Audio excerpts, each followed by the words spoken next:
Kim Masters of The Hollywood Reporter has spent years trying to expose Harvey Weinstein's sexual misconduct toward women. She talks with David Green about why it has taken so long to become public. Steven Skeep, host. Now let's listen to one of the people who are not surprised by news about Harvey Weinstein. Weinstein's own company fired him amid revelations that he had settled multiple claims of sexual harassment. Kim Masters is one of the journalists who tried, in years past, to reveal Weinstein's reported behavior. She is the editor-at-large of The Hollywood Reporter and had heard rumors dating back to the 1990s. Kim Masters' byline: the first time I met him, it was in the Peninsula Hotel. We were having a lunch, and it was supposed to be off the record. And he came kind of barreling in, yelling and screaming, and he said, "What have you heard about me?" And I answered very bluntly. I said what I had heard about him. And he didn't act shocked or outraged. In Skeep, Masters talked with our colleague David Green about following Weinstein through the years. Masters: this past November, he had Lion, the movie Lion, in contention for the Academy Awards, and they had a reception in Beverly Hills. He approached me and was being very friendly. And I was sort of standing there, knowing that we were trying to make this story happen. It was an awkward chat. And then Nicole Kidman turned up suddenly at his side, big embrace. And he said, "This is Kim Masters. She's been trying to get me for years." And I very pointedly said, "And I still am." David Green, host: so you call this the big story? It's something that you knew, that many people knew but couldn't prove. Over the years, how hard were you trying, and why do you think that you were never able to get that confirmation that you could go with this story? Masters: because Harvey Weinstein was incredibly wealthy and connected and has a battalion of lawyers. And so your choice was very stark. You could take on Harvey Weinstein, and his people would attack you and do everything possible to smear you. He would do everything to try to destroy your career, and you would be financially drained if he went after you legally, or you could settle and proceed.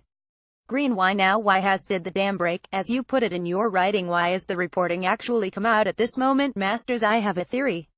Well, I believe that the reporting may have started with an internal memo that described the behavior, some of the behavior that Harvey Weinstein allegedly engaged in. Green: this is from someone who worked in his company. Masters: yes. And somebody, I suspect, leaked that memo.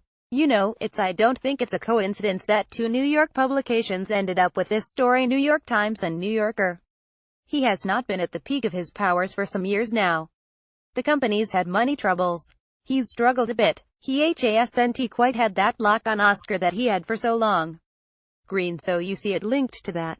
Does that mean people were less afraid to cross him, and because they didn't need him as much? Masters: maybe they were just tired of dealing with him, internally.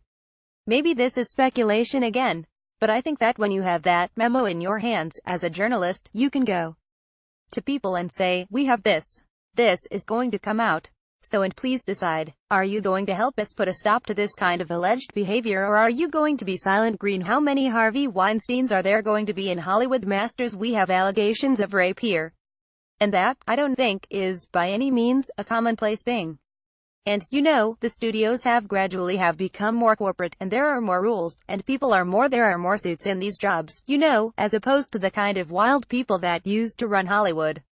But I know for sure, there are a couple of very high-level people who must be pretty scared right now, because I've had multiple people contact me since this broke about various individuals. I mean, it almost feels like we have to proceed very carefully. Green: is there a lesson here in your mind that goes beyond Hollywood about what has to happen for this to change? Masters: start with Hollywood. Hollywood is a town dominated by white men. The statistics on women and people of color are dismal. In front of the camera, there are not great roles for women. Behind the camera, in the executive suites, women are underrepresented dramatically. And year after year, it doesn't change. So I think as long as there's that imbalance of power, and you have this concentration of wealthy, powerful men, a sense of privilege and entitlement, and I can get away with things, I think sometimes comes along with that, with success. I mean, honestly, if Harvey were at the peak of his powers, I don't think this story would have come out. And more generally, yes, I think we're at a moment in time in the wake of Fox News, in the wake of Bill Cosby, where women are starting to speak up, and men, too. Green: Kim, thanks so much. Masters: my pleasure. In Skeep, Kim Masters, editor-at-large of The Hollywood Reporter, speaking with our co-host David Green. Copyright 2017 Nepalese rupees. All rights reserved. Visit our website Terms of Use and Permissions pages at www.npr.org for further information.